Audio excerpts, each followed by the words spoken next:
Evening, I'm Dan Wolf. And I'm Laura Lee. Thanks for joining us. It is not cheap for local first responders to perform water rescues when people find themselves in trouble on the lake. In Minnesota, the state will help foot the bill, but only when it's open water. Surprisingly, there's no state help when it comes to ice-covered lake rescues. A new bill, sponsored by some of our local lawmakers, aims to change that. Northern News Now's Cara Kopp is following the story for us. Cara, we've seen a lot of ice rescues this season.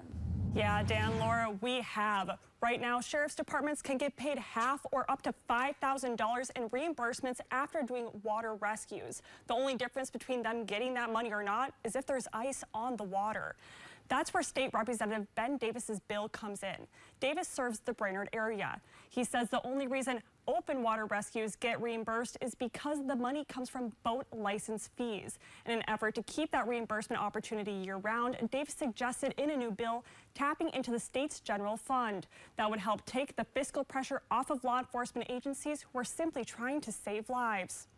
I feel very comfortable for us finding ways of putting that surplus towards what I believe is a need. So, I mean, search and rescue is an absolute need. Davis says the bill has good bipartisan support so far, but he's still waiting to get a committee hearing on the House side. We did hear from the Itasca County Sheriff, who told us he supports the bill and he could put that extra funding towards new equipment for a search and rescue team.